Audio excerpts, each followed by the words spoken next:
सत श्री अकाल दोस्तों, स्वागत है ਤੁਹਾਡੇ अपने यूट्यूब चैनल क्विक लर्न ਤੇ। ਤਾਂ ਦੋਸਤੋ ਅੱਜ ਆਪਾਂ ਇਹ ਵੀਡੀਓ जो भी अपने इंडियन पॉलिटी ਦੇ जो भी इंपॉर्टेंट ਤੇ बहुत ही ज़्यादा पेपरां 'ਚ रिपीट हो चुके आर्टिकल हैं उन्होंने ते वीडियो लेके आए हाँ। तो दोस्तों जो ये आर्टिकल हैं ये पंजाब के पेपरां ਲਈ ਤਾਂ बहुत ही इंपॉर्टेंट हैं, क्योंकि ये दोस्तों अपने जो स्टेट के एग्जाम होंगे हैं SSC CHL CGL RRB NTPC आज ये पेपर च क्वेश्चन आ चुके हैं, क्योंकि इन्हां चों रिलेटेड जो आर्टिकल अपने पंजाब के एग्जाम विच ही पूछे जाएंगे। ये बहुत ही सिलैक्टिव आर्टिकल हैं, तो जो भी अपने नैक्सट पंजाब च एग्जाम होणगे तो इन्हां चों जो आर्टिकल नाल रिलेटेड क्वेश्चन इस वीडियो चो ही तुहानूं कवर हो जाएंगे। तो दोस्तों शुरू करते हैं आर्टिकल इस वीडियो च पार्ट नंबर 1 च जो अपने 1 तो लैके 4 तक आर्टिकल स्टेट नाल रिलेटेड हैं वो ते गल करते हैं। नंबर 1 आर्टिकल ये डेफिनेशन ऑफ स्टेट है कि भारत एक संघां दा राज होएगा, भारत जो कि स्टेटां दा एक राज होएगा। उस तो बाद आर्टिकल नंबर 2 है, इस आपां दस्सिया गया है कि जो अपनी स्टेट दियां बाउंड्रियां हैं उन्होंने रीचेंज किया जा सकता है, रीबिल्ड किया जा सकता है। उस तो बाद आर्टिकल अपना नंबर 3 आंदा है। आर्टिकल 3 च जो पार्लीमेंट कोले पावर है कि वो स्टेट नूं रीऑर्गनाइजेशन कर सकती है। उस तो बाद अपना आर्टिकल नंबर 4 आंदा है। आर्टिकल नंबर 4 च ये कहा गया है कि जो आर्टिकल 2 ते 3 के अकॉर्डिंग जो भी अपनी स्टेट च रीऑर्गनाइजेशन होती है या जो भी बाउंड्री सैटअप दोबारा किया जाता है तो उसनूं आर्टिकल 368 के अकॉर्डिंग अमेंडमेंट नहीं मन्निया जाएगा। उस तो बाद अपना पार्ट 2 आ जाता। पार्ट 2 च अपना सिटीजनशिप आंदा है। सिटीजनशिप लई 5 तो लैके 11 तक आर्टिकल हैं। तो दोस्तों जो ये सिटीजनशिप थी ये अमेंडमेंट 1955 के अकॉर्डिंग हो के अमेंड होया सी। इस च आपां नूं इदां दस्सिया जांदा है कि जो आपां इंडियन सिटीजनशिप है किद्दां अक्वायर कर सकते हाँ जां किद्दां इहनूं टर्मीनेट हो जाती है, भाव किद्दां ये खत्म हो जाती है।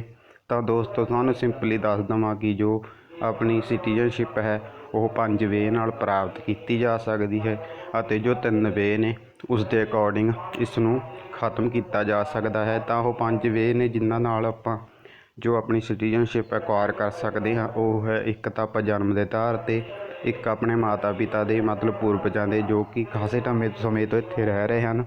उस तो बाद नैचुरलाइजेशन ते उस तो बाद रजिस्ट्रेशन या उस तो बाद जिद्दां कोई भारत के द्वारा कोई भी एरिया अनैक्स किया जाता है तो उत्थों के जो लोग हैं वो ऑटोमैटिकली ही भारत के जो नागरिक विच कन्वर्ट हो जाएंगे। उस तो बाद जो अपना पार्ट नंबर 3 है, पार्ट नंबर 3 च अपने 12 तो लैके 35 तक आर्टिकल हैं। ये बहुत ही ज़्यादा पेपरां लई मोस्ट इंपॉर्टेंट हैं। ये जो पार्ट नंबर 3 है क्योंकि फंडामेंटल राइट नाल रिलेटेड है, तो इस नाल रिलेटेड जो इंपॉर्टेंट जो आर्टिकल हैं वो हैं आर्टिकल नंबर 12। इस च आपां नूं स्टेट ते यूनियन द्वारा जो भी कोई इदां दा लॉ बनाया जाता है जो कि अपने फंडामेंटल राइट नूं वायलेट करे तो उस दे अकॉर्डिंग असीं आपां हाई कोर्ट या सुप्रीम कोर्ट च जाके अपील कर सकते हाँ भी साडे जो फंडामेंटल राइट हैं उन्हां दा शोषण होया है। उस तो अगे जो आर्टिकल नंबर 13 है उस च आपां नूं जुडिशरी रिव्यू हुंदा है जो सुप्रीम कोर्ट दा ओह दिता होया है कि सुप्रीम कोर्ट जो रिटां वगैरह जारी कर सकती है जेकर तुहाडे फंडामेंटल राइट दा वायलेट होया है। उस तो बाद आर्टिकल नंबर 14, आर्टिकल नंबर 14 च सानू इक्वल फॉर ला और इक्वल प्रोटैक्शन ऑफ ला मिलती है। तो इसका मतलब है कि संविधान अनुसार सानू आर्टिकल 14 के तहत सानू ये सरकार वालों ये जो कानून है सब दे लई बराबर हुंदा है कि जो सानू कानूनां द्वारा जो भी प्रोटैक्शन मिलेगी ਅਤੇ कानून के हिसाब नाल वो सारिਆਂ ਲਈ बराबर होएगी। जो भी सानू ला वगैरह हुंदे हैं वो सारिਆਂ ਲਈ एक होणगे ਅਤੇ सारिਆਂ ਨੂੰ ਇਹ बराबर तरह मिलणगे। उस तो बाद आर्टिकल नंबर 15, आर्टिकल नंबर 15 च ये 5 ग्राउंड फिक्स किए गए हैं कि जिन्हां दे आधार ते किसी नाल भी भेदभाव डिस्क्रिमिनेशन नहीं होएगा। वो 5 जो ग्राउंड हैं ये अक्सर कई बार पुछ भी लै जाते हैं, सानू याद रखने चाहिए हैं। जिमें ਧਰਮ ਦੇ ਆਧਾਰ 'ਤੇ, ਨਸਲ ਦੇ ਆਧਾਰ 'ਤੇ, ਜਾਤ ਦੇ ਆਧਾਰ 'ਤੇ, ਜੈਂਡਰ ਦੇ ਆਧਾਰ 'ਤੇ ਜਾਂ ਉਹ ਜਨਮ ਪਲੇਸ ਦੇ ਆਧਾਰ 'ਤੇ ਤਾਂ ਇਹਨਾਂ 5 ਗਰਾਊਂਡ ਦੇ ਆਧਾਰ 'ਤੇ ਕਿਸੇ ਨਾਲ ਵੀ ਕੋਈ ਵੀ ਭੇਦਭਾਵ ਨਹੀਂ ਕੀਤਾ ਜਾਂਦਾ। ਉਸ ਤੋਂ ਬਾਅਦ ਆਰਟੀਕਲ ਨੰਬਰ 16। ਆਰਟੀਕਲ ਨੰਬਰ 16 'ਚ ਸਾਨੂੰ ਜੋ ਆਪਣੇ ਪਬਲਿਕ ਇੰਪਲੋਇਮੈਂਟ ਲਈ ਜੋ ਵੀ ਸਰਕਾਰ ਬਹਾਲੀਆਂ ਕੱਢਦੀ ਹੈ ਉਹਨਾਂ ਲਈ ਸਾਰੇ ਜੋ ਵੀ ਭਾਰਤ ਦੇ ਨਾਗਰਿਕ ਹਨ ਉਹਨਾਂ ਲਈ ਬਰਾਬਰ ਮੌਕਾ ਮਿਲਦਾ ਹੈ। ਉਹਨਾਂ ਨੂੰ ਬਰਾਬਰ ਇਨਵਾਈਟ ਕੀਤਾ ਜਾਂਦਾ ਹੈ ਕਿ ਉਹ ਜੋ ਅਸਾਮੀਆਂ ਲਈ ਅਪਲਾਈ ਕਰ ਸਕਦੇ ਹਨ। ਕਿਸੇ ਨਾਲ ਕਿਸੇ ਤਰ੍ਹਾਂ ਦਾ ਕੋਈ ਵੀ ਭੇਦਭਾਵ ਨਹੀਂ ਕੀਤਾ ਜਾਂਦਾ। ਉਸ ਤੋਂ ਬਾਅਦ ਆਰਟੀਕਲ ਨੰਬਰ 17। ਆਰਟੀਕਲ ਨੰਬਰ 17 ਹੈ ਇਹ ਸਾਨੂੰ ਵਾਇਲੇਸ਼ਨ ਆਫ ਅਨਟੱਚੇਬਿਲਟੀ ਬਾਰੇ ਦੱਸਦਾ ਹੈ ਕਿ ਭਾਰਤੀ ਸੰਵਿਧਾਨ ਵਿੱਚ ਜੋ ਆਰਟੀਕਲ 17 ਹੈ ਇਸ 'ਚ ਦੱਸਿਆ ਗਿਆ ਹੈ ਕਿ ਕਿਸੇ ਨਾਲ ਵੀ ਛੂਆਛੂਤ ਵਗੈਰਾ ਇੱਦਾਂ ਦੇ ਜੋ ਗੱਲਾਂ ਹਨ ਉਹ ਕਿਸੇ ਨਾਲ ਵੀ ਪਰਫੋਰਮ ਨਹੀਂ ਕੀਤਾ ਜਾਊਗਾ। ਵੀ ਕਿਸੇ ਨਾਲ ਵੀ ਛੂਤ ਛਾਤ ਦੀ ਇਹ ਭਾਵਨਾ ਨਹੀਂ ਰੱਖੀ ਜਾਵੇਗੀ। ਤਾਂ ਦੋਸਤੋ ਜੋ ਆਪਣੇ ਸੈਂਟਰ ਦੇ ਐਗਜ਼ਾਮ ਹਨ SSC 'ਚ ਤਾਂ ਇਹ ਕਈ ਵਾਰੀ ਇਹ ਆਰਟੀਕਲ ਆ ਚੁੱਕਾ ਹੈ, ਤਾਂ ਦੋਸਤੋ ਇਹਨੂੰ ਯਾਦ ਰੱਖਣਾ। ਉਸ ਤੋਂ ਬਾਅਦ ਆਰਟੀਕਲ ਨੰਬਰ 18 ਹੈ। ਆਰਟੀਕਲ ਨੰਬਰ 18 ਵੀ ਸਾਨੂੰ ਟਾਈਟਲ ਦੇ ਬਾਰੇ ਦੱਸਦਾ ਹੈ ਕਿ ਜੋ ਟਾਈਟਲ ਹੁੰਦੇ ਹਨ ਜਿਵੇਂ ਰਾਜੇ, ਮਹਾਰਾਜੇ, ਯੁਵਰਾਜ ਵਗੈਰਾ ਵਗੈਰਾ ਜੋ ਟਾਈਟਲ ਹੁੰਦੇ ਸਨ ਉਹ ਸਰਕਾਰ ਦੁਆਰਾ ਆਰਟੀਕਲ 18 ਦੇ ਅਕੋਰਡਿੰਗ ਖਤਮ ਕੀਤੇ ਜਾਂਦੇ ਨੇ। ਪਰੰਤੂ ਇੱਥੇ ਇੱਕ ਐਕਸੈਪਸ਼ਨ ਹੈ, ਜੋ ਵੀ ਮਿਲਟਰੀ ਅਤੇ ਅਕੈਡਮਿਕ ਜੋ ਆਪਣੇ ਟਾਈਟਲ ਹੁੰਦੇ ਹਨ ਜਿਵੇਂ ਮਿਲਟਰੀ 'ਚ ਜਰਨਲ ਹੋ ਗਏ, ਲੈਸ ਨਾਇਕ ਵਗੈਰਾ ਜੋ ਵੀ ਆਪਣੇ ਇਹ ਟਾਈਟਲ ਹੁੰਦੇ ਹਨ ਇਹ ਰੈਗੂਲਰ ਰਹਿਣਗੇ, ਮਤਲਬ ਇਹ ਜਾਰੀ ਰਹਿਣਗੇ। ਜਿਵੇਂ ਕਿ ਅਕੈਡਮਿਕ ਹੋ ਗਏ, ਪਦਮ ਵਿਭੂਸ਼ਣ, ਭਾਰਤ ਰਤਨ ਆਦਿ ਇਹ ਵੈਲਿਡ ਹਨ, ਇਹ ਮਾਨਤਾ ਹਨ ਇਹਨਾਂ ਟਾਈਟਲਾਂ ਨੂੰ। ਬਾਕੀ ਹੋਰ ਜੋ ਟਾਈਟਲ ਹਨ ਉਹ ਖਤਮ ਕਰ ਦਿੱਤੇ ਗਏ ਸਨ। ਉਸ ਤੋਂ ਬਾਅਦ ਆਰਟੀਕਲ 19 ਆਉਂਦਾ। ਆਰਟੀਕਲ 19 'ਚ ਸਾਨੂੰ 7 ਮੌਲਿਕ ਅਧਿਕਾਰ ਮਿਲੇ ਸਨ, ਉਹਨਾਂ 'ਚੋਂ ਹੁਣ ਤਾਂ 6 ਹੀ ਰਹਿ ਗਏ ਹਨ ਕਿਉਂਕਿ ਪ੍ਰੋਪਰਟੀ ਦਾ ਖਤਮ ਕਰ ਦਿੱਤਾ ਗਿਆ ਸੀ 44th ਅਮੈਂਡਮੈਂਟ 1978 'ਚ। ਤਾਂ ਦੋਸਤੋ ਇਸ 'ਚ ਸਾਨੂੰ ਜੋ ਰਾਈਟ ਮਿਲਦੇ ਹਨ ਕਿ ਅਸੀਂ ਆਪਣੇ ਜੋ ਹਾਵ ਭਾਵ ਹਨ ਉਹ ਖੁੱਲ੍ਹ ਕੇ ਲੋਕਾਂ ਸਾਹਮਣੇ ਪੇਸ਼ ਕਰ ਸਕਦੇ ਹਾਂ। ਕੋਈ ਵੀ ਔਰਗਨਾਈਜੇਸ਼ਨ ਜਾਂ ਅਸੈਂਬਲੀ ਸਥਾਪਿਤ ਕਰ ਸਕਦੇ ਹਾਂ। ਪੂਰੇ ਦੇਸ਼ ਵਿੱਚ ਕਿਤੇ ਵੀ ਸਾਨੂੰ ਘੁੰਮਣ ਦੀ ਆਜ਼ਾਦੀ ਹੈ, ਕਿਤੇ ਵੀ ਅਸੀਂ ਰਹਿ ਸਕਦੇ ਹਾਂ, ਮਤਲਬ ਰੈਜ਼ੀਡੈਂਸ ਕਰ ਸਕਦੇ ਹਾਂ। ਕਿਸੇ ਵੀ ਪ੍ਰਕਾਰ ਦਾ ਜੋ ਅਸੀਂ ਪ੍ਰੋਫੈਸ਼ਨ ਉਹ ਅਪਣਾ ਸਕਦੇ ਹਾਂ। ਉਸ ਤੋਂ ਬਾਅਦ ਜੋ ਆਰਟੀਕਲ ਨੰਬਰ 20 ਆਉਂਦਾ ਹੈ। ਆਰਟੀਕਲ ਨੰਬਰ 20 'ਚ ਜੋ ਵੀ ਅਪਰਾਧੀ ਦੁਆਰਾ ਜੋ ਵੀ ਅਪਰਾਧ ਕੀਤਾ ਜਾਂਦਾ ਹੈ ਤਾਂ ਉਸ ਦੇ ਦੁਆਰਾ ਵੀ ਸਾਨੂੰ ਕਈ ਤਰ੍ਹਾਂ ਦੀ ਪ੍ਰੋਟੈਕਸ਼ਨ ਉਸ ਦੇ ਰਿਸਪੈਕਟ 'ਚ ਮਿਲਦੀ ਹੈ। ਤਾਂ ਨੰਬਰ 1 ਹੈ ਨੋ ਐਕਸ ਪੋਸਟ ਫੈਕਟੋ, ਨੰਬਰ 2 ਨੋ ਡਬਲ ਜਿਓਪਾਰਡੀ, ਨੰਬਰ 3 ਨੋ ਸੈਲਫ ਇਨਕ੍ਰਿਮੀਨੇਸ਼ਨ। ਤਾਂ ਨੋ ਐਕਸ ਪੋਸਟ ਫੈਕਟੋ ਦਾ ਮਤਲਬ ਹੁੰਦੀ ਹੈ ਕਿ ਜੋ ਉਸ ਸਮੇਂ ਸਜ਼ਾ ਚੱਲ ਰਹੀ ਹੁੰਦੀ ਹੈ ਤਾਂ ਉਸ ਦੇ ਆਧਾਰ 'ਤੇ ਹੀ ਅਪਰਾਧੀ ਨੂੰ ਸਜ਼ਾ ਦਿੱਤੀ ਜਾਂਦੀ ਹੈ। ਜੋ ਆਪਣਾ ਆਰਟੀਕਲ ਨੰਬਰ 2 ਦਾ ਜੋ 2 ਨੰਬਰ ਟੌਪਿਕ ਹੈ ਉਸ 'ਤੇ ਨੋ ਡਬਲ ਜਿਓਪਾਰਡੀ ਹੈ।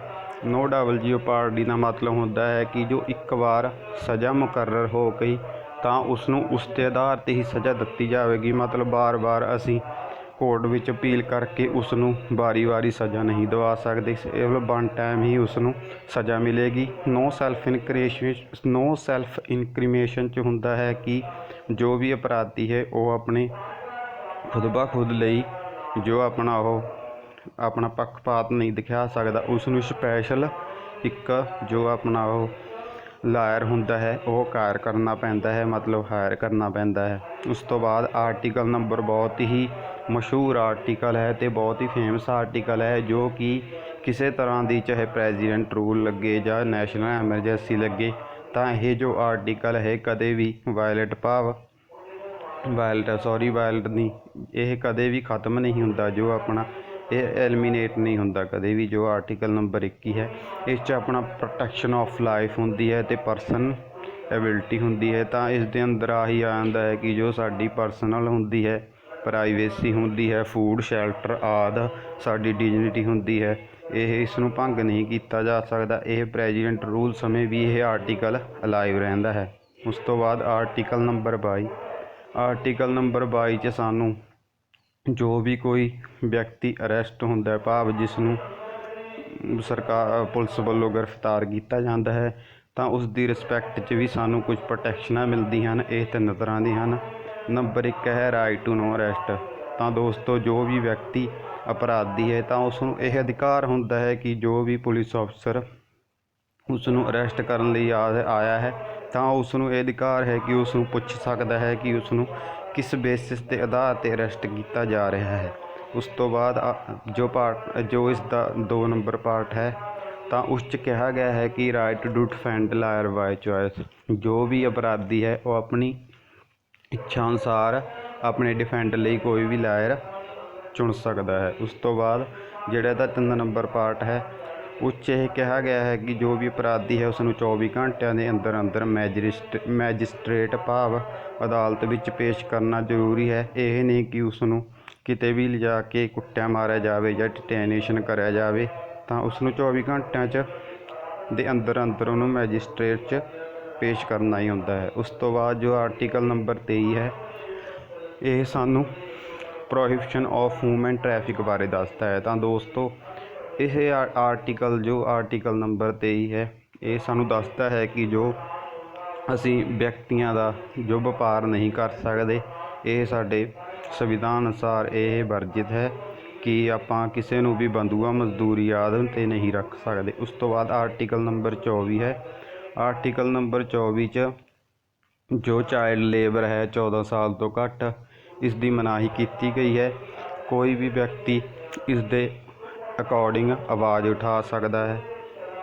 ਉਸ ਤੋਂ ਬਾਅਦ ਜੋ ਆਰਟੀਕਲ 25 ਹੈ ਇਹ ਆਪਣੇ ਰਿਲੀਜਨ ਫਰੀਡਮ ਨਾਲ ਰਿਲੇਟਡ ਆ ਗਏ। ਇਸ 'ਚ ਆਪਾਂ ਨੂੰ ਇਹ ਚੋਇਸ ਮਿਲਦੀ ਹੈ ਕਿ ਆਪਾਂ ਕੋਈ ਮਰਜ਼ੀ ਧਰਮ ਅਪਣਾ ਸਕਦੇ ਹਾਂ, ਉਸ ਨੂੰ ਪ੍ਰਸਾਰਿਤ ਕਰ ਸਕਦੇ ਹਾਂ, ਉਸ ਨੂੰ ਵਰਸ਼ਿਪ ਭਾਵ ਅਸੀਂ ਕੋਈ ਵੀ ਧਰਮ ਅਪਣਾ ਕੇ ਉਸ ਦੇ ਹਿਸਾਬ ਨਾਲ ਪੂਜਾ ਪਾਠ ਕਰ ਸਕਦੇ ਹਾਂ। ਸਰਕਾਰ ਦਾ ਇਸ 'ਚ ਕੋਈ ਵੀ ਸਾਨੂੰ ਇੰਟਰਫੇਅਰ ਨਹੀਂ ਹੋਵੇਗਾ। ਇਹ ਆਪਣੇ ਪ੍ਰੈਂਬਲ 'ਚ ਵੀ ਕਿਹਾ ਗਿਆ ਹੈ ਕਿ ਆਪਣਾ ਜੋ ਭਾਰਤ ਹੈ ਉਹ ਸੈਕੂਲਰ ਹੋਵੇਗਾ, ਸਾਰੇ ਧਰਮਾਂ ਨੂੰ ਸਹਿਣਸ਼ੀਲ ਕਰੇਗਾ ਅਤੇ ਸਾਰੇ ਧਰਮਾਂ ਨੂੰ ਬਰਾਬਰ ਜੋ ਹੈ ਮਾਨਤਾ ਦੇਵੇਗਾ। ਉਸ ਤੋਂ ਬਾਅਦ ਆਰਟੀਕਲ 29 ਹੈ। ਆਰਟੀਕਲ 29 'ਚ ਸਾਨੂੰ protection of language script for minority. ਤਾਂ ਇਸ 'ਚ ਜੋ ਆਪਣੇ ਮਿਨੋਰਟੀ ਕਲਾਸਾਂ ਹੁੰਦੀਆਂ ਹਨ ਉਹ ਆਪਣੀ ਲੈਂਗੁਏਜ ਅਤੇ ਸਕ੍ਰਿਪਟ ਲਿਪੀ ਅਤੇ ਜੋ ਆਪਣੀ ਭਾਸ਼ਾ ਹੁੰਦੀ ਹੈ ਉਸ ਨੂੰ ਪ੍ਰੋਟੈਕਟ ਕਰਨ ਲਈ ਉਸ ਦਾ ਜੋ ਪ੍ਰਚਾਰ ਕਰ ਸਕਦੇ ਹਨ। ਉਸ ਤੋਂ ਬਾਅਦ ਆਰਟੀਕਲ ਨੰਬਰ 31 ਹੈ। ਇਹ ਗੌਰਮੈਂਟ ਵੱਲੋਂ ਡਿਲੀਟ ਕਰ ਦਿੱਤਾ ਗਿਆ ਹੈ। ਇਹ ਉਹੀ ਆਪਣਾ ਪ੍ਰੋਪਰਟੀ ਰਾਈਟ ਸੀ, ਉਸ ਨੂੰ ਅਮੈਂਡ ਕਰ ਦਿੱਤਾ ਗਿਆ ਸੀ 44ਵੀਂ ਅਮੈਂਡਮੈਂਟ ਦੁਆਰਾ 1978 'ਚ, ਅਤੇ ਇਸ ਨੂੰ 300A ਆਰਟੀਕਲ ਦੁਆਰਾ ਇਸ ਨੂੰ ਜੋ ਲੀਗਲ ਰਾਈਟ ਬਣਾ ਦਿੱਤਾ ਗਿਆ ਸੀ। ਉਸ ਤੋਂ ਬਾਅਦ ਆਰਟੀਕਲ 32 ਹੈ। ਬਹੁਤ ਹੀ ਜ਼ਿਆਦਾ ਇੰਪੋਰਟੈਂਟ ਆਰਟੀਕਲ ਹੈ। ਇਸ ਨੂੰ ਡਾਕਟਰ BR ਅੰਬੇਡਕਰ ਦੁਆਰਾ ਇਸ ਨੂੰ ਆਪਣੇ ਭਾਰਤੀ ਸੰਵਿਧਾਨ ਦੀ ਦਿਲ ਅਤੇ ਆਤਮਾ ਕਿਹਾ ਹੈ, ਹਾਰਟ ਐਂਡ ਸੋਲ ਕਿਹਾ ਹੈ ਉਹਨਾਂ ਨੇ। ਤਾਂ ਇਸ 'ਚ ਜੋ ਆਪਣੇ ਫੰਡਾਮੈਂਟਲ ਰਾਈਟ ਹੁੰਦੇ ਹਨ, ਜੇਕਰ ਉਹ ਵਾਇਲੇਟ ਹੁੰਦੇ ਹਨ ਤਾਂ ਅਸੀਂ ਸੁਪਰੀਮ ਕੋਰਟ 'ਚ ਜਾ ਕੇ ਅਪੀਲ ਕਰ ਸਕਦੇ ਹਾਂ, ਅਤੇ ਸੁਪਰੀਮ ਕੋਰਟ ਹੈ ਉਹ ਇਸ ਦੇ ਅਕੋਰਡਿੰਗ 5 ਰਿਟਾਂ ਜਾਰੀ ਕਰਦੀ ਹੈ। ਉਹ 5 ਰਿਟਾਂ ਹਨ ਹੈਬਰ ਕਾਰਪਸ, ਮੈਂਡਮਸ, ਪ੍ਰੋਹਿਬਿਸ਼ਨ ਅਤੇ ਸਰਸਰੀ ਅਤੇ ਕੋਵਰੰਟੋ। ਉਸ ਤੋਂ ਬਾਅਦ ਆਰਟੀਕਲ 33 ਤੋਂ 35 ਤੱਕ ਜੋ ਆਰਟੀਕਲ ਹਨ ਉਹ ਆਰਮਡ ਫੋਰਸ ਨਾਲ ਰਿਲੇਟਡ ਹਨ, ਵੀ ਮਤਲਬ ਆਰਮਡ ਫੋਰਸ ਨਾਲ ਜੋ ਵੀ ਫੰਡਾਮੈਂਟਲ ਰਾਈਟ ਨਾਲ ਰਿਲੇਟਡ ਹਨ। ਉਸ ਤੋਂ ਬਾਅਦ ਆਪਣਾ ਪਾਰਟ 4 ਆ ਜਾਂਦਾ ਹੈ DPSP direct principal of state policy. ਇਹ ਆਪਣੀ 36 ਤੋਂ 51 ਤੱਕ ਹਨ ਕਿ ਸਟੇਟ 'ਚ ਕਿਸ ਤਰ੍ਹਾਂ ਦਾ ਜੋ ਪ੍ਰਸ਼ਾਸਨ ਹੈ ਉਹ ਲਾਗੂ ਹੋਣਾ ਚਾਹੀਦਾ ਹੈ। ਤਾਂ ਇਸ ਦੇ ਲਈ ਆਰਟੀਕਲ 36 'ਚ ਜੋ ਹੈ ਉਹ ਆਪਣੀ ਸਟੇਟ ਦੀ ਡੈਫੀਨੇਸ਼ਨ ਹੈ ਵੀ ਸਟੇਟ ਕਿੱਦਾਂ ਦੀ ਹੋਵੇਗੀ, ਕੀ ਉਸ 'ਚ ਚੀਜ਼ਾਂ ਹੋਣਗੀਆਂ। ਉਸ ਤੋਂ ਬਾਅਦ ਜੋ ਆਰਟੀਕਲ 39 ਹੈ, ਆਰਟੀਕਲ 39 ਦੇ ਅਕੋਰਡਿੰਗ ਜੋ ਸਟੇਟ ਦੇ ਜਾਂ ਦੇਸ਼ ਦੇ ਜੋ ਵੀ ਨਾਗਰਿਕ ਹਨ ਉਹਨਾਂ ਨੂੰ ਬਰਾਬਰ ਨਿਆਂ ਮਿਲੇਗਾ, ਅਤੇ ਜੋ ਵੀ ਕਾਨੂੰਨੀ ਸਹਾਇਤਾ ਹਨ ਉਹ ਸਾਰਿਆਂ ਨੂੰ ਫ੍ਰੀ ਆਫ ਕੋਸਟ ਮਿਲਣਗੀਆਂ। ਉਸ ਤੋਂ ਬਾਅਦ ਜੋ ਆਰਟੀਕਲ 44 ਹੈ, ਇਹ ਬਹੁਤ ਵਾਰ ਕੁਐਸਚਨ ਆ ਚੁੱਕਾ ਹੈ ਪੇਪਰਾਂ 'ਚ, ਇਹ ਯਾਦ ਰੱਖਣਾ ਕਿ ਜੋ ਵੀ inform civilian code for citizen, ਵੀ ਜੋ ਵੀ ਲਾ ਜੋ ਸਰਕਾਰ ਦੁਆਰਾ ਬਣਾਇਆ ਗਿਆ ਹੈ ਉਹ ਜੋ ਆਪਣੇ ਭਾਰਤ ਦੇ ਨਾਗਰਿਕ ਹਨ ਉਹਨਾਂ ਸਾਰਿਆਂ ਲਈ ਬਰਾਬਰ ਤੌਰ 'ਤੇ ਸਾਰਿਆਂ ਲਈ ਅਪਲਾਈ ਹੋਏਗਾ, ਸਾਰਿਆਂ ਲਈ ਬਰਾਬਰ ਹੋਏਗਾ, ਕਿਸੇ ਸਪੈਸ਼ਲ ਵਰਗ ਲਈ ਨਹੀਂ, ਸਾਰਿਆਂ ਲਈ ਅਪਲਾਈ ਹੋਏਗਾ। ਉਸ ਤੋਂ ਬਾਅਦ ਆਰਟੀਕਲ ਨੰਬਰ 45 ਹੈ। ਇਸ 'ਚ ਆਪਾਂ ਨੂੰ ਐਜੂਕੇਸ਼ਨ ਫॉर 6 ਈਅਰਲੈਸ ਚਾਈਲਡ, ਇਸ 'ਚ ਜੋ 6 ਸਾਲ ਤੋਂ ਘੱਟ ਉਮਰ ਦੇ ਬੱਚੇ ਹੁੰਦੇ ਹਨ ਜਿੱਦਾਂ ਆਂਗਨਵਾੜੀ 'ਚ, ਉਹਨਾਂ ਲਈ ਜੋ ਐਜੂਕੇਸ਼ਨ ਦੀ ਵਿਵਸਥਾ ਅਤੇ ਉਹਨਾਂ ਦੇ ਖਾਣ ਪੀਣ ਦੀ ਵਿਵਸਥਾ ਦਾ ਇਹ ਪ੍ਰਾਵਧਾਨ ਦਿੱਤਾ ਹੋਇਆ ਗਿਆ। ਉਸ ਤੋਂ ਬਾਅਦ ਆਰਟੀਕਲ 50 'ਚ ਜੋ ਸਾਨੂੰ ਦੱਸਿਆ ਗਿਆ ਹੈ ਕਿ ਜੋ ਆਪਣੀ ਸਟੇਟ ਦੀ ਜੋ ਜੁਡੀਸ਼ਰੀ ਅਤੇ ਐਗਜ਼ੀਕਿਊਟਿਵ ਹੋ ਗਈ, ਪ੍ਰਧਾਨ ਨਿਆਂਪਾਲਿਕਾ ਅਤੇ ਜੋ ਆਪਣੀ ਕਾਰਜਪਾਲਿਕਾ ਹੈ, ਦੋ ਵੱਖਰੇ ਵੱਖਰੇ ਕੰਮ ਕਰਨਗੇ, ਇਹ ਸੈਪਰੇਟ ਹੋਣਗੇ। ਉਸ ਤੋਂ ਬਾਅਦ ਆਰਟੀਕਲ 51 ਇਹ ਯਾਦ ਰੱਖਣ ਵਾਲਾ ਆਰਟੀਕਲ ਹੈ। ਇਸ 'ਚ ਸਾਨੂੰ ਦੱਸਿਆ ਗਿਆ ਹੈ ਕਿ ਪ੍ਰਮੋਸ਼ਨ ਆਫ ਇੰਟਰਨੈਸ਼ਨਲ ਪੀਸ, ਤਾਂ ਜੋ ਸਟੇਟਾਂ ਹਨ ਜੋ ਫੈਡਰਲ ਸਿਸਟਮ 'ਚ ਹਨ, ਮਤਲਬ ਸਟੇਟਾਂ ਨੂੰ ਜੋ ਅੰਤਰਰਾਸ਼ਟਰੀ ਸ਼ਾਂਤੀ ਬਣਾਈ ਰੱਖਣ ਲਈ ਸਾਨੂੰ ਯਤਨ ਕਰਨੇ ਚਾਹੀਦੇ ਹਨ। ਉਸ ਤੋਂ ਬਾਅਦ ਪਾਰਟ 14 ਆ ਜਾਂਦਾ ਹੈ, 14A।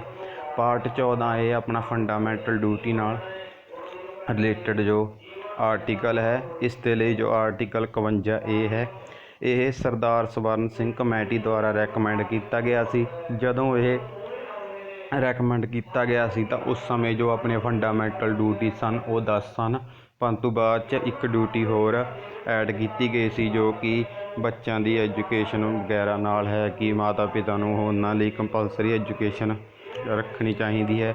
ਤਾਂ ਜੋ ਆਪਣਾ ਇਹ ਫੰਡਾਮੈਂਟਲ ਡਿਊਟੀ ਸਨ, ਇਸ 'ਚ ਇੱਦਾਂ ਹੀ ਹੁੰਦਾ ਹੈ ਕਿ ਸਾਨੂੰ ਜੋ ਪਬਲਿਕ ਪ੍ਰੋਪਰਟੀ ਸਰਕਾਰ ਦੀਆਂ ਹੁੰਦੀਆਂ ਹਨ ਉਹਨਾਂ ਦੀ ਸਾਂਭ ਸੰਭਾਲ ਕਰਨੀ ਚਾਹੀਦੀ ਹੈ, ਅਤੇ ਇਸ ਤੋਂ ਇਲਾਵਾ ਸਾਨੂੰ ਜੋ ਵੀ ਰਾਸ਼ਟਰੀ ਆਪਣਾ ਦੇਸ਼ ਦਾ ਰਾਸ਼ਟਰੀ ਚਿੰਨ੍ਹ ਹੈ ਉਸ ਦੀ ਇੱਜ਼ਤ ਕਰਨੀ ਚਾਹੀਦੀ ਹੈ, ਰਾਸ਼ਟਰੀ ਝੰਡੇ ਦੀ ਇੱਜ਼ਤ ਕਰਨੀ ਚਾਹੀਦੀ ਹੈ। ਜਦ ਵੀ ਆਪਣਾ ਜੋ ਰਾਸ਼ਟਰੀ ਗਾਨ ਵੱਜਦਾ ਹੈ ਤਾਂ ਸਾਨੂੰ ਖੜ੍ਹੇ ਹੋ ਕੇ ਉਸ ਦੀ ਇੱਜ਼ਤ ਕਰਨੀ ਚਾਹੀਦੀ ਹੈ।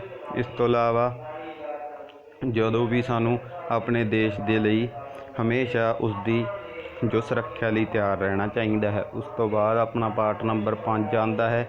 ਇਸ 'ਚ ਯੂਨੀਅਨ ਗੌਰਮੈਂਟ ਹੁੰਦੀ ਹੈ। ਇਹ 52 ਤੋਂ 151 ਤੱਕ ਆਰਟੀਕਲ ਹਨ। ਤਾਂ ਜੋ 55 ਆਰਟੀਕਲ ਹੈ, ਇਸ 'ਚ ਜੋ ਪ੍ਰੋਸੈਸ ਹੁੰਦਾ ਹੈ ਪ੍ਰੈਜ਼ੀਡੈਂਟ ਦੀ ਇਲੈਕਸ਼ਨ ਦਾ ਉਹ ਦਿੱਤਾ ਗਿਆ ਹੈ। ਤਾਂ ਦੋਸਤੋ ਇਸ ਵੀਡੀਓ 'ਚ ਆਪਾਂ ਪ੍ਰੈਜ਼ੀਡੈਂਟ ਨਾਲ ਰਿਲੇਟਡ ਆਰਟੀਕਲ ਨਹੀਂ ਕਰਾਂਗੇ, ਕਿਉਂਕਿ ਇਸ 'ਤੇ ਆਪਾਂ ਨੇ ਸੈਪਰੇਟ ਇੱਕ ਵੀਡੀਓ ਬਣਾਈ ਹੋਈ ਹੈ। ਤਾਂ ਉਸ ਤੋਂ ਅੱਗੇ ਜੋ ਆਪਣਾ 57 ਆਰਟੀਕਲ ਹੈ, ਇਸ 'ਚ ਜੋ ਆਪਣਾ ਪ੍ਰੈਜ਼ੀਡੈਂਟ ਹੈ ਉਸ ਦੀ ਰੀਇਲੈਕਸ਼ਨ ਲਈ ਪ੍ਰੋਵੀਜ਼ਨ ਹੈ ਕਿ ਕਿੱਦਾਂ ਉਸ ਨੂੰ ਰੀਇਲੈਕਟ ਕੀਤਾ ਜਾਵੇਗਾ। ਉਸ ਤੋਂ ਬਾਅਦ 58 ਨੰਬਰ ਆਰਟੀਕਲ 'ਚ qualification of president Ki president ਬਣਨ ਲਈ ਕੀ ਕੁਆਲੀਫਿਕੇਸ਼ਨ ਦੀ ਲੋੜ ਹੁੰਦੀ ਹੈ। ਉਸ ਤੋਂ ਬਾਅਦ 74 ਆਰਟੀਕਲ ਹੈ, ਇਹ ਕੌਂਸਲ ਆਫ ਮਿਨਿਸਟਰ ਹੁੰਦੀ ਹੈ ਕਿ ਜੋ ਆਪਣੇ ਰਾਸ਼ਟਰਪਤੀ ਨੂੰ ਸਲਾਹ ਲਈ ਜੋ ਕੌਂਸਲ ਆਫ ਮਿਨਿਸਟਰ ਹੋਵੇਗੀ ਉਹ 76 ਨੰਬਰ ਆਰਟੀਕਲ 'ਚ ਹੋਵੇਗੀ। ਉਸ ਤੋਂ ਬਾਅਦ 78 ਇਸ 'ਚ ਇਸ 'ਚ ਜੋ PM ਹੁੰਦਾ ਹੈ ਪ੍ਰਾਈਮ ਮਿਨਿਸਟਰ, ਉਸ ਦੀਆਂ ਡਿਊਟੀਆਂ ਹੁੰਦੀਆਂ ਹਨ ਕਿ ਉਹ ਕਿੱਦਾਂ ਜੋ ਆਪਣੇ ਦੇਸ਼ ਦੇ ਪ੍ਰੈਜ਼ੀਡੈਂਟ ਹਨ ਉਸ ਨੂੰ ਇਨਫੋਰਮ ਕਰੇਗਾ, ਇਨਫੋਰਮੇਸ਼ਨ ਦੇਵੇਗਾ। ਇਸ ਨਾਲ ਰਿਲੇਟਡ ਇਹ ਆਰਟੀਕਲ ਹੈ। ਉਸ ਤੋਂ ਬਾਅਦ 76 ਨੰਬਰ ਆਰਟੀਕਲ 'ਚ ਆਪਣਾ ਅਟਾਰਨੀ ਜਨਰਲ ਆ ਜਾਂਦਾ ਹੈ। ਉਸ ਤੋਂ ਬਾਅਦ 110 ਨੰਬਰ ਆਰਟੀਕਲ 'ਚ ਜੋ ਮਨੀ ਵਿਲ ਹੈ ਉਸ ਦੀ ਡੈਫੀਨੇਸ਼ਨ ਦਿੱਤੀ ਹੋਈ ਹੈ। ਉਸ ਤੋਂ ਬਾਅਦ 112 ਨੰਬਰ ਆਰਟੀਕਲ 'ਚ ਐਨੂਅਲ ਫਾਈਨੈਂਸ਼ੀਅਲ ਸਟੇਟਮੈਂਟ ਭਾਵ ਬਜਟ ਹੈ। ਤਾਂ ਦੋਸਤੋ ਜੋ ਆਪਣਾ ਬਜਟ ਲਈ ਆਪਣੇ ਭਾਰਤੀ ਸੰਵਿਧਾਨ 'ਚ ਕੋਈ ਵੀ ਇੱਦਾਂ ਬਜਟ ਲਿਖਤੀ ਰੂਪ ਵਿੱਚ ਨਹੀਂ ਹੈ, ਤਾਂ ਉਸ ਦੇ ਲਈ ਆਰਟੀਕਲ 112 'ਚ ਐਨੂਅਲ ਫਾਈਨੈਂਸ਼ੀਅਲ ਸਟੇਟਮੈਂਟ ਕਿਹਾ ਗਿਆ ਹੈ ਭਾਰਤੀ ਬਜਟ ਨੂੰ। ਤਾਂ ਉਸ ਤੋਂ ਬਾਅਦ ਆਪਣਾ 117 ਨੰਬਰ ਆਰਟੀਕਲ ਆਉਂਦਾ ਹੈ, ਇਹ ਫਾਈਨੈਂਸ਼ੀਅਲ ਬਿੱਲ ਨਾਲ ਰਿਲੇਟਡ ਹੈ। ਉਸ ਤੋਂ ਬਾਅਦ ਆਪਣਾ ਸਟੇਟ ਆ ਜਾਂਦੀ ਹੈ ਪਾਰਟ 6 'ਚ, ਇਹ 151 ਤੋਂ 237 ਤੱਕ ਆਰਟੀਕਲ ਚੱਲਦੇ ਹਨ। ਤਾਂ ਉਸ ਤੋਂ ਬਾਅਦ ਜੋ ਆਪਣਾ ਆਰਟੀਕਲ ਆਉਂਦਾ ਹੈ 152 ਨੰਬਰ ਆਰਟੀਕਲ, ਇਹ ਸਟੇਟ ਦੇ ਲਈ ਆਰਟੀਕਲ ਹਨ। ਇਸ ਦੇ ਵਿੱਚ ਆਪਣਾ ਜੋ ਆਰਟੀਕਲ ਹੈ 152 ਉਹ ਗਵਰਨਰ ਨਾਲ ਹੋਏਗਾ ਕਿ ਸਟੇਟ ਦਾ ਇੱਕ ਗਵਰਨਰ ਹੋਏਗਾ, ਉਸ ਦੇ ਜੋ ਕਾਰਜ ਜੋ ਉਸਦੇ ਕਾਰਜ ਹਨ ਕੀ ਉਸ ਦੇ ਲਈ ਜੋ ਸਪੈਸ਼ਲ ਹਨ, ਪ੍ਰੋਹਿਬਿਟਡ ਹਨ ਵੀ ਉਹ ਕਿਸੇ ਹੋਰ ਨਾਲ ਗਵਰਨਰ ਦੇ ਨਾਲ ਕੋਈ ਹੋਰ ਜੋਬ ਵਗੈਰਾ ਜਾਂ ਕਿਤੋਂ ਹੋਰ ਅਲਾਊਂਸ ਜਾਂ ਭੱਤੇ ਨਹੀਂ ਲੈ ਸਕਦਾ। ਇਸ ਦੇ ਅਕੋਰਡਿੰਗ ਗਵਰਨਰ ਨਾਲ ਜੋ ਇਹ ਆਰਟੀਕਲ ਹੈ। ਉਸ ਤੋਂ ਬਾਅਦ 161 ਨੰਬਰ ਆਰਟੀਕਲ 'ਚ ਜੋ ਆਪਣਾ ਗਵਰਨਰ ਹੈ ਉਸ ਨੂੰ क्षमा ਮਾਫੀ ਦੀ ਜੋ ਤਾਕਤ ਹੈ ਉਸ ਦੇ ਬਾਰੇ ਜ਼ਿਕਰ ਹੈ। ਤਾਂ ਦੋਸਤੋ ਜੋ ਆਪਣੇ ਗਵਰਨਰ ਦੀਆਂ ਪਾਵਰਾਂ ਹਨ ਉਹ ਪ੍ਰੈਜ਼ੀਡੈਂਟ ਦੀਆਂ ਪਾਵਰਾਂ ਨਾਲ ਮਿਲਦੀਆਂ ਜੁਲਦੀਆਂ ਹਨ। ਉਸ ਤੋਂ ਬਾਅਦ ਆਰਟੀਕਲ 163 'ਚ ਕੌਂਸਲ ਆਫ ਮਿਨਿਸਟਰ ਹੋਏਗੀ ਜੋ ਕਿ ਗਵਰਨਰ ਨੂੰ ਐਡਵਾਈਜ਼ ਕਰੇਗੀ। ਉਸ ਤੋਂ ਬਾਅਦ 167 ਨੰਬਰ ਆਰਟੀਕਲ ਹੈ। ਇਸ 'ਚ ਸੇਮ ਉਸੇ ਤਰ੍ਹਾਂ ਜੋ ਆਪਣੇ ਚੀਫ ਮਿਨਿਸਟਰ ਹੁੰਦੇ ਹਨ ਉਹਨਾਂ ਦੀਆਂ ਡਿਊਟੀਆਂ ਹੁੰਦੀਆਂ ਹਨ ਕਿ ਉਹ ਜੋ ਆਪਣੇ ਸਟੇਟ ਦਾ ਜੋ ਗਵਰਨਰ ਹੈ ਉਸ ਨੂੰ ਇਨਫੋਰਮੇਸ਼ਨ ਪ੍ਰੋਵਾਈਡ ਕਰਨ। ਉਸ ਤੋਂ ਬਾਅਦ 200 ਨੰਬਰ ਆਰਟੀਕਲ ਹੈ। ਉਹ ਉਸ 'ਚ ਜੋ ਗਵਰਨਰ ਹੈ ਉਹ ਬਿੱਲਾਂ ਨੂੰ ਅਸੈਂਡ ਕਰ ਸਕਦਾ, ਪਰ ਬਿੱਲਾਂ ਨੂੰ ਉਹ ਪ੍ਰਵਾਨਗੀ ਦਿੰਦਾ ਹੈ ਇਸ ਦੇ ਅਕੋਰਡਿੰਗ ਜੋ ਵੀ ਉਸਦੀਆਂ ਪਾਵਰਾਂ ਹੁੰਦੀਆਂ ਹਨ ਉਸ ਦੇ ਅਕੋਰਡਿੰਗ। ਉਸ ਤੋਂ ਬਾਅਦ ਆਰਟੀਕਲ ਨੰਬਰ 201, ਇਸ 'ਚ ਜੋ ਪ੍ਰੈਜ਼ੀਡੈਂਟ ਕੋਲ ਇਹ ਪਾਵਰ ਹੁੰਦੀ ਹੈ ਕਿ ਉਹ ਬਿੱਲ ਨੂੰ ਸੰਸਦ 'ਚ ਰੀਕਨਸਾਈਡਰੇਸ਼ਨ ਲਈ ਭਾਵ ਉਸ ਨੂੰ ਪੁਨਰ ਵਿਚਾਰ ਲਈ ਭੇਜ ਸਕਦੇ ਹਨ। ਉਸ ਤੋਂ ਬਾਅਦ ਆਰਟੀਕਲ ਨੰਬਰ 213 ਹੈ। ਇਸ 'ਚ ਆਰਡੀਨੈਂਸ ਜਾਰੀ ਕਰ ਸਕਦਾ ਹੈ ਜੋ ਗਵਰਨਰ ਹੁੰਦਾ ਹੈ। ਉਸ ਤੋਂ ਬਾਅਦ 214 ਆਰਟੀਕਲ 'ਚ ਆਪਣੇ ਜੋ ਹਾਈ ਕੋਰਟ ਹੁੰਦੀ ਹੈ ਇਸ ਲਈ ਸਪੈਸ਼ਲ ਜੋ ਆਰਟੀਕਲ ਹੈ। ਆਰਟੀਕਲ 224 ਦੇ ਅਨੁਸਾਰ ਜੋ ਹਾਈ ਕੋਰਟ ਹੁੰਦੀ ਹੈ ਉਹ ਜੋ ਰਿਟਸ ਹੁੰਦੀ ਹੈ ਉਹ ਜਾਰੀ ਕਰ ਸਕਦੀ ਹੈ। ਉਸ ਤੋਂ ਬਾਅਦ ਆਰਟੀਕਲ 222 'ਚ ਜੋ ਹਾਈ ਕੋਰਟ ਦੇ ਜੱਜ ਹਨ ਉਹਨਾਂ ਦੀ ਟਰਾਂਸਫਰ ਨਾਲ ਜੋ ਰਿਲੇਟਡ ਆਰਟੀਕਲ ਹੈ। ਉਸ ਤੋਂ ਬਾਅਦ ਪਾਰਟ ਨੰਬਰ 7 ਹੁੰਦਾ ਹੈ। ਪਾਰਟ ਨੰਬਰ 7 'ਚ ਜੋ ਸਟੇਟ ਰਿਪਲੇਸਮੈਂਟ ਦਾ ਜੋ ਇਹ ਪਾਰਟ ਸੀ ਇਸ ਨੂੰ 7ਵੀਂ ਅਮੈਂਡਮੈਂਟ 1956 ਦੇ ਅਕੋਰਡਿੰਗ ਇਸ ਨੂੰ ਖਤਮ ਕਰ ਦਿੱਤਾ ਗਿਆ ਸੀ 238 ਨੰਬਰ ਆਰਟੀਕਲ ਨੂੰ। ਉਸ ਤੋਂ ਬਾਅਦ ਪਾਰਟ ਨੰਬਰ 8 ਹੈ ਜੋ ਕਿ ਆਪਣਾ ਯੂਟੀ ਯੂਨੀਅਨ ਟੈਰੇਟਰੀ ਨਾਲ ਰਿਲੇਟਡ ਹੈ। ਇਹ 'ਚ ਆਰਟੀਕਲ ਹਨ 239 ਆਰਟੀਕਲ। ਇਸ 'ਚ ਜੋ ਆਪਣੀ ਯੂਨੀਅਨ ਸਟੇਟ ਹੈ ਉਸ ਦੇ ਲਈ ਐਡਮਿਨਿਸਟ੍ਰੇਸ਼ਨ ਭਾਵ ਉਸ ਨੂੰ ਕਿੱਦਾਂ ਉੱਥੇ ਪ੍ਰਸ਼ਾਸਨ ਹੋਏਗਾ, ਕਿੱਦਾਂ ਡਿਊਟੀਆਂ ਰੈਗੂਲੇਟ ਹੋਣਗੀਆਂ, ਅਹੁਦੇ ਵਗੈਰਾ ਸਭ ਇਸ 'ਚ ਦਿੱਤੇ ਹੋਏ ਹਨ।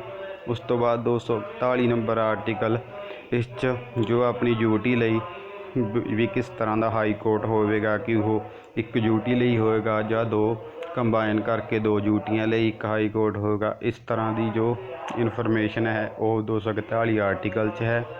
ਉਸ ਤੋਂ ਬਾਅਦ ਜੋ ਆਪਣਾ ਪਾਰਟ ਨੰਬਰ 9 ਆਉਂਦਾ ਹੈ ਉਸ 'ਚ ਆਪਣਾ ਜੋ ਪੰਚਾਇਤ ਆਉਂਦਾ ਹੈ। ਪੰਚਾਇਤ ਲਈ 243 ਤੋਂ 243 O ਤੱਕ ਜੋ ਆਰਟੀਕਲ ਹਨ। ਤਾਂ ਇਸ ਦੇ ਵਿੱਚ ਜੋ ਮਸ਼ਹੂਰ ਜਾਂ ਇੰਪੋਰਟੈਂਟ ਆਰਟੀਕਲ ਹਨ ਉਹ 243 ਕੇ ਆਰਟੀਕਲ ਹੈ। ਇਸ 'ਚ ਜੋ ਆਪਣਾ ਪੰਚਾਇਤ ਹੁੰਦੀ ਹੈ ਉਸ ਦੇ ਇਲੈਕਸ਼ਨ ਨਾਲ ਰਿਲੇਟਡ ਜੋ ਆਰਟੀਕਲ ਹੈ ਉਹ ਇਸ 'ਚ ਹੈ।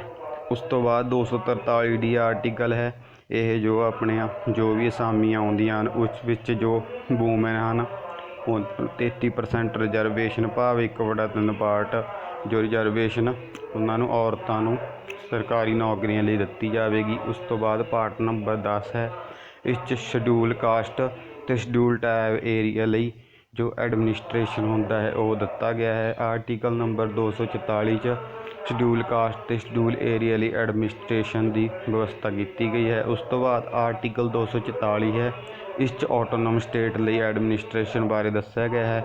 ਜੋ ਵੀ ਆਪਣੀਆਂ ਆਟੋਨੋਮ ਸਟੇਟ ਹਨ ਜਿੱਦਾਂ ਆਪਣੀਆਂ ਸੰਵਿਧਾਨ 'ਚ ਦਿੱਤੀਆਂ ਗਈਆਂ ਹਨ ਜਿਵੇਂ ਅਸਾਮ, ਮਿਜ਼ੋਰਮ, ਮੇਘਾਲਿਆ ਅਤੇ ਤ੍ਰਿਪੁਰਾ, ਇਹਨਾਂ ਲਈ ਜੋ ਇਹਨਾਂ ਸਟੇਟਾਂ ਨੂੰ ਗਵਰਨਰ ਕਰਨ ਲਈ ਜੋ ਵੀ ਐਡਮਿਨਿਸਟ੍ਰੇਸ਼ਨ ਨਾਲ ਰਿਲੇਟਡ ਚੀਜ਼ਾਂ ਹਨ ਉਹ 244 ਆਰਟੀਕਲ 'ਚ ਵਰਣਨ ਕੀਤੀਆਂ ਗਈਆਂ ਹਨ। ਉਸ ਤੋਂ ਬਾਅਦ ਪਾਰਟ ਨੰਬਰ 10 'ਚ ਜੋ ਆਪਣੇ 245 ਤੋਂ 263 ਤੱਕ ਸੈਂਟਰ ਸਟੇਟ ਦੇ ਰਿਲੇਸ਼ਨ ਬਾਰੇ ਜੋ ਆਰਟੀਕਲ ਹਨ। ਤਾਂ ਇਹਨਾਂ ਲਈ ਜੋ ਫੇਮਸ ਅਤੇ ਰਿਪੀਟਡ ਜੋ ਆਰਟੀਕਲ ਹੈ ਉਹ ਆਰਟੀਕਲ 362 ਆਰਟੀਕਲ ਹੈ। ਇਸ 'ਚ ਜੋ ਆਪਣੀ ਸੈਂਟਰ ਅਤੇ ਸਟੇਟ ਦੋਵੇਂ ਮਿਲ ਕੇ ਜੋ ਵੀ ਕੋਈ ਡਿਸਪਿਊਟ ਹੁੰਦਾ ਹੈ ਸੈਂਟਰ 'ਚ ਜਾਂ ਦੋ ਸਟੈਂਟ ਇੰਟਰਸਟੇਟ ਜੋ ਵੀ ਜਿੱਦਾਂ ਕੋਈ ਬਾਰਡਰ ਦਾ ਹੋ ਗਿਆ ਜਾਂ ਹੋਰ ਕੋਈ ਪੁਲ ਵਗੈਰਾ ਦਾ ਜੋ ਡਿਸਪਿਊਟ ਹੁੰਦਾ ਹੈ ਉਹਨਾਂ 'ਤੇ ਮਿਲ ਕੇ ਕਾਨੂੰਨ ਬਣਾਉਂਦੀਆਂ ਹਨ। ਉਸ ਤੋਂ ਬਾਅਦ ਪਾਰਟ ਨੰਬਰ 12 ਹੈ। ਪਾਰਟ ਨੰਬਰ 12 'ਚ ਜੋ ਆਪਣਾ ਆਰਟੀਕਲ ਹਨ 264 ਤੋਂ ਲੈ ਕੇ 263 A ਤੱਕ ਆਰਟੀਕਲ ਹਨ। ਤਾਂ ਪਾਰਟ ਨੰਬਰ 12 'ਚ ਜੋ ਵੀ ਇੰਪੋਰਟੈਂਟ ਆਰਟੀਕਲ ਹਨ ਉਹ ਹੇਠਾਂ ਹਨ ਜਿੱਦਾਂ 280 ਨੰਬਰ ਆਰਟੀਕਲ ਫਾਈਨੈਂਸ ਕਮਿਸ਼ਨ ਲਈ ਹਨ। ਉਸ ਤੋਂ ਬਾਅਦ 300 A ਆਰਟੀਕਲ ਹੈ। ਇਹ ਰਾਈਟ ਟੂ ਪ੍ਰੋਪਰਟੀ ਵਾਲਾ ਲੀਗਲ ਰਾਈਟ ਜੋ ਬਣ ਗਿਆ ਸੀ ਉਹ ਹੈ। ਉਸ ਤੋਂ ਬਾਅਦ 279 A ਆਰਟੀਕਲ, ਇਸ 'ਚ ਜੋ ਆਪਣਾ GST ਕੌਂਸਲ ਹੁੰਦੀ ਹੈ ਕਿ ਕੌਣ GST ਦੇ ਮੈਂਬਰ ਹੋਣਗੇ ਜਿੱਦਾਂ ਸਟੇਟ ਡਿਊਟੀ ਜਾਂ ਸੈਂਟਰ ਦੇ ਕੈਬਨਿਟ ਜੋ ਮਨਿਸਟਰ ਹੁੰਦੇ ਹਨ, ਫਾਈਨੈਂਸ ਮਿਨਿਸਟਰ ਆਦਿ ਇਸ 'ਚ ਵਰਣਨ ਹੁੰਦਾ ਹੈ। ਉਸ ਤੋਂ ਬਾਅਦ ਪਾਰਟ ਨੰਬਰ 13 ਜੋ ਟ੍ਰੇਡ ਨਾਲ ਰਿਲੇਟਡ ਹੈ, ਇਹ 301 ਤੋਂ 307 ਆਰਟੀਕਲ ਤੱਕ ਚੱਲਦੇ ਹਨ। ਉਸ ਤੋਂ ਬਾਅਦ ਪਾਰਟ ਨੰਬਰ 14 ਜੋ ਆਪਣਾ ਪਬਲਿਕ ਸਰਵਿਸ ਕਮਿਸ਼ਨ ਹੈ, ਇਸ ਦੇ ਲਈ 308 ਤੋਂ 323 ਤੱਕ ਆਰਟੀਕਲ ਹਨ। ਤਾਂ ਇਸ ਦੇ ਵਿੱਚ ਜੋ ਇੰਪੋਰਟੈਂਟ ਆਰਟੀਕਲ ਹਨ ਉਹ ਹਨ 312 ਨੰਬਰ ਆਰਟੀਕਲ। ਇਹ ਆਲ ਇੰਡੀਆ ਸਰਵਿਸ ਭਾਵ AIS ਦੇ ਐਗਜ਼ਾਮ ਲਈ, ਜਿੱਦਾਂ ਇੰਡੀਅਨ ਪੁਲਿਸ, ਇੰਡੀਅਨ ਫੋਰਸ ਅਤੇ ਇੰਡੀਅਨ ਐਡਮਿਨਿਸਟ੍ਰੇਟਿਵ ਲਈ ਜੋ ਪੋਸਟਾਂ ਵਗੈਰਾ ਜਾਂ ਜੋ ਇਸ ਦੇ ਅਕੋਰਡਿੰਗ ਜੋ ਵੀ ਚੀਜ਼ਾਂ ਹਨ ਉਹ 312 ਨੰਬਰ ਆਰਟੀਕਲ 'ਚ ਵਰਣਨ ਹਨ। ਉਸ ਤੋਂ ਬਾਅਦ 315 ਨੰਬਰ ਆਰਟੀਕਲ 'ਚ ਆਪਣਾ UPSC ਹੁੰਦਾ ਹੈ। ਇਹ ਜੋ PSC ਦੀਆਂ ਜੋ ਵੀ ਕਿੱਦਾਂ ਇਹ ਰੈਗੂਲੇਟ ਹੁੰਦੇ ਹਨ, ਇਸ ਦੇ ਦੁਆਰਾ ਪੇਪਰ, ਇਸ ਦਾ ਪ੍ਰਧਾਨ ਵਗੈਰਾ ਯੂਨੀਅਨ ਅਤੇ ਸਟੇਟ ਲਈ ਦੋਹਾਂ ਲਈ ਇਸ 'ਚ ਇਹ ਦਿੱਤਾ ਹੋਇਆ ਹੈ। ਉਸ ਤੋਂ ਬਾਅਦ 320 ਨੰਬਰ ਆਰਟੀਕਲ 'ਚ ਜੋ ਵੀ UPSC ਦੇ ਕੰਮ ਹੁੰਦੇ ਹਨ ਉਹ ਇਸ 'ਚ ਵਰਣਨ ਹੁੰਦੇ ਹਨ। ਉਸ ਤੋਂ ਬਾਅਦ ਪਾਰਟ ਨੰਬਰ 14 'ਚ ਟ੍ਰਿਬਿਊਨਲਸ। ਉਸ ਤੋਂ ਬਾਅਦ ਪਾਰਟ ਨੰਬਰ 15 'ਚ ਜੋ ਆਪਣਾ ਇਲੈਕਸ਼ਨ ਆ ਜਾਂਦਾ ਹੈ, ਪਾਰਟ ਨੰਬਰ 15 ਦਾ, ਉਹ 324 ਤੋਂ 339 ਤੱਕ ਹੈ। ਇਸ 'ਚ ਜੋ ਇੰਪੋਰਟੈਂਟ ਆਰਟੀਕਲ 324 ਹੈ ਕਿ ਇਲੈਕਸ਼ਨ ਕਮਿਸ਼ਨ ਵਾਸਤੇ ਹੁੰਦਾ ਹੈ। ਉਸ ਤੋਂ ਬਾਅਦ ਪਾਰਟ ਨੰਬਰ 16 ਆ ਜਾਂਦਾ ਹੈ ਜੋ special provision for certain class ਲਈ ਹੈ, ਪਾਰਟ ਨੰਬਰ 16। ਇਸ 'ਚ ਜੋ ਆਰਟੀਕਲ ਹਨ 330 ਤੋਂ ਲੈ ਕੇ 342 ਤੱਕ ਆਰਟੀਕਲ ਹਨ। ਤਾਂ ਇਸ 'ਚ ਇੰਪੋਰਟੈਂਟ ਆਰਟੀਕਲ ਹਨ 330 ਆਰਟੀਕਲ, ਜਿਸ 'ਚ ਜੋ ਸ਼ਡਿਊਲ ਕਾਸਟ ਅਤੇ ਸ਼ਡਿਊਲ ਟਰਾਈਬ ਲਈ ਜੋ ਰਿਜ਼ਰਵੇਸ਼ਨ ਸੀਟਸ ਹਨ ਲੋਕ ਸਭਾ 'ਚ, ਉਹਨਾਂ ਦਾ ਜ਼ਿਕਰ ਕੀਤਾ ਹੋਇਆ ਹੈ। ਉਸ ਤੋਂ ਬਾਅਦ 335 ਆਰਟੀਕਲ ਜੋ ਸ਼ਡਿਊਲ ਕਾਸਟ ਅਤੇ ਸ਼ਡਿਊਲ ਟਰਾਈਬ ਲਈ ਜੋ ਸਰਵਿਸ ਅਤੇ ਜੋ ਪੋਸਟ ਨਾਲ ਰਿਲੇਟਡ ਜੋ ਵੀ ਉਹ ਕੋਈ ਕਲੇਮ ਕਰਨਾ ਜਾਂ ਉਸ ਦੇ ਅਕੋਰਡਿੰਗ ਜੋ ਰਾਈਟ ਹਨ ਉਹ 335 ਨੰਬਰ ਆਰਟੀਕਲ 'ਚ ਹਨ। ਉਸ ਤੋਂ ਬਾਅਦ ਪਾਰਟ ਨੰਬਰ 17 ਆ ਜਾਂਦਾ ਹੈ ਓਫੀਸ਼ੀਅਲ ਲੈਂਗੁਏਜ। ਇਹ ਆਰਟੀਕਲ 343 ਤੋਂ 351 ਤੱਕ ਚੱਲਦੇ ਹਨ। ਇਸ ਦੇ ਲਈ ਜੋ ਇੰਪੋਰਟੈਂਟ ਆਰਟੀਕਲ ਹੈ ਉਹ 343 ਨੰਬਰ ਆਰਟੀਕਲ ਹੈ, ਜਿਸ 'ਚ ਸਾਨੂੰ ਓਫੀਸ਼ੀਅਲ ਲੈਂਗੁਏਜ ਆਫ ਯੂਨੀਅਨ ਦੱਸਿਆ ਗਿਆ ਹੈ। ਇਸ ਆਰਟੀਕਲ 'ਚ ਹੀ ਭਾਵ ਇਹ ਪਾਰਟ ਨੰਬਰ 17 'ਚ ਹੀ ਜੋ ਆਪਣਾ ਲੈਂਗੁਏਜ ਹਨ, ਜਿੱਦਾਂ ਆਪਣੇ ਸ਼ੁਰੂਆਤ 'ਚ 14 ਲੈਂਗੁਏਜ ਹਨ। ਉਸ ਤੋਂ ਬਾਅਦ ਫਿਰ ਆਪਣੀ ਕੋਕਣ, ਡੋਗਰੀ, ਬੋਡੋ, ਸਿੰਥਾਲੀ, ਮੈਂਥਾਲੀ ਆਦਿ ਜੋ ਲੈਂਗੁਏਜਾਂ ਐਡ ਕੀਤੀਆਂ ਗਈਆਂ ਸਨ, ਟੋਟਲ 22 ਹੋ ਗਈਆਂ ਸਨ। ਉਸ ਤੋਂ ਬਾਅਦ ਆਪਣਾ ਪਾਰਟ ਨੰਬਰ 18 ਆਉਂਦਾ ਹੈ, ਉਹ ਐਮਰਜੈਂਸੀ ਪ੍ਰੋਵੀਜ਼ਨ ਨਾਲ ਰਿਲੇਟਡ ਹੈ। ਇਸ 'ਚ ਜੋ ਵੀ ਆਪਣੀ ਨੈਸ਼ਨਲ ਐਮਰਜੈਂਸੀ, ਸਟੇਟ ਐਮਰਜੈਂਸੀ ਜਾਂ ਫਾਈਨੈਂਸ਼ੀਅਲ ਐਮਰਜੈਂਸੀ ਆਉਂਦੀ ਹੈ ਉਸ ਨਾਲ ਰਿਲੇਟਡ ਹਨ। ਇਹ 352 ਤੋਂ ਲੈ ਕੇ 360 ਤੱਕ ਇਹ ਆਰਟੀਕਲ ਚੱਲਦੇ ਹਨ। ਤਾਂ ਇਸ ਦੇ ਲਈ ਇੰਪੋਰਟੈਂਟ ਆਰਟੀਕਲ ਹਨ 352 ਆਰਟੀਕਲ 'ਚ ਆਪਣੀ ਨੈਸ਼ਨਲ ਐਮਰਜੈਂਸੀ ਹੁੰਦੀ ਹੈ। ਉਸ ਤੋਂ ਬਾਅਦ 356 'ਚ ਪ੍ਰੈਜ਼ੀਡੈਂਟ ਰੂਲ, ਸਟੇਟਾਂ 'ਚ ਜੋ ਪ੍ਰੈਜ਼ੀਡੈਂਟ ਰੂਲ ਲੱਗਦਾ ਹੈ ਉਸ ਦੇ ਅਕੋਰਡਿੰਗ ਐਮਰਜੈਂਸੀ ਹੈ। ਉਸ ਤੋਂ ਬਾਅਦ 360 ਨੰਬਰ ਆਰਟੀਕਲ ਹੈ, ਇਹ ਫਾਈਨੈਂਸ਼ੀਅਲ ਐਮਰਜੈਂਸੀ ਹੁੰਦੀ ਹੈ। ਤਾਂ ਦੋਸਤੋ ਤੁਹਾਨੂੰ ਦੱਸ ਦੇਵਾਂ ਕਿ ਜੋ ਆਪਣੀ ਫਾਈਨੈਂਸ਼ੀਅਲ ਐਮਰਜੈਂਸੀ ਹੈ ਇੱਕ ਵਾਰ ਵੀ ਨਹੀਂ ਲੱਗੀ, ਅਤੇ ਜੋ ਆਪਣਾ ਪ੍ਰੈਜ਼ੀਡੈਂਟ ਰੂਲ ਹੈ ਉਹ ਆਪਣੇ ਪੰਜਾਬ 'ਚ 8 ਵਾਰ ਲੱਗ ਚੁੱਕਿਆ ਹੈ, ਜੋ ਕਿ ਟੋਟਲ 3510 ਦਿਨ ਲੱਗ ਚੁੱਕਾ ਹੈ। ਉਸ ਤੋਂ ਬਾਅਦ ਪਾਰਟ ਨੰਬਰ 19 'ਚ ਮਿਸਲੀਨੀਅਸ ਆ ਜਾਂਦੇ ਹਨ, ਜੋ ਵੀ ਫੁਟਕਲ ਹੋਰ ਕੰਮਕਾਰ ਹੁੰਦੇ ਹਨ। ਉਸ ਤੋਂ ਬਾਅਦ ਪਾਰਟ ਨੰਬਰ 20 'ਚ ਆਪਣਾ ਅਮੈਂਡਮੈਂਟ ਆ ਜਾਂਦਾ ਹੈ, ਜੋ ਕਿ ਆਪਣਾ 368 ਨੰਬਰ ਆਰਟੀਕਲ ਹੈ, ਬਹੁਤ ਹੀ ਇੰਪੋਰਟੈਂਟ ਹੈ ਅਮੈਂਡਮੈਂਟ ਨਾਲ ਰਿਲੇਟਡ। ਉਸ ਤੋਂ ਬਾਅਦ ਜੋ ਆਰਟੀਕਲ ਇੰਪੋਰਟੈਂਟ ਹਨ, ਜੋ ਆਰਟੀਕਲ 79 ਹੈ ਉਹ ਆਪਣਾ ਪਾਰਲੀਮੈਂਟ ਲਈ ਹੈ, ਅਤੇ ਜੋ ਆਰਟੀਕਲ ਆਪਣਾ 80 ਹੈ ਉਹ ਆਪਣਾ ਰਾਜ ਸਭਾ ਲਈ ਹੈ, ਅਤੇ ਆਰਟੀਕਲ 81 ਹੈ ਉਹ ਆਪਣਾ ਲੋਕ ਸਭਾ ਲਈ ਹੈ। ਤਾਂ ਦੋਸਤੋ ਇਹ ਸੀ ਬਹੁਤ ਹੀ ਇੰਪੋਰਟੈਂਟ ਅਤੇ ਸਿਲੈਕਟਿਵ ਆਰਟੀਕਲ। ਤਾਂ ਦੋਸਤੋ ਤੁਹਾਨੂੰ ਪੇਪਰ 'ਚ ਇਹਨਾਂ ਜੋ ਪੜ੍ਹਾਏ ਹਨ ਆਰਟੀਕਲ, ਇਹਨਾਂ 'ਚ ਹੀ ਤੁਹਾਨੂੰ ਕੁਐਸਚਨ ਦੇਖਣ ਨੂੰ ਮਿਲੇਗਾ, ਕਿਉਂਕਿ ਇਹ ਬਹੁਤ ਹੀ ਇੰਪੋਰਟੈਂਟ ਆਰਟੀਕਲ ਹਨ ਜੋ ਕਿ ਕਈ ਸਾਲਾਂ ਤੋਂ ਪੇਪਰਾਂ ਦੇ ਵਿੱਚ ਰਿਪੀਟ ਹੋ ਰਹੇ ਹਨ। ਤਾਂ ਦੋਸਤੋ ਆਈ ਹੋਪ ਤੁਹਾਨੂੰ ਜੇ ਮੇਰੀ ਮਿਹਨਤ ਵਧੀਆ ਲੱਗੀ ਹੋਵੇ ਤਾਂ ਵੀਡੀਓ ਨੂੰ ਲਾਈਕ ਅਤੇ ਸ਼ੇਅਰ ਜ਼ਰੂਰ ਕਰਨਾ। ਧੰਨਵਾਦ।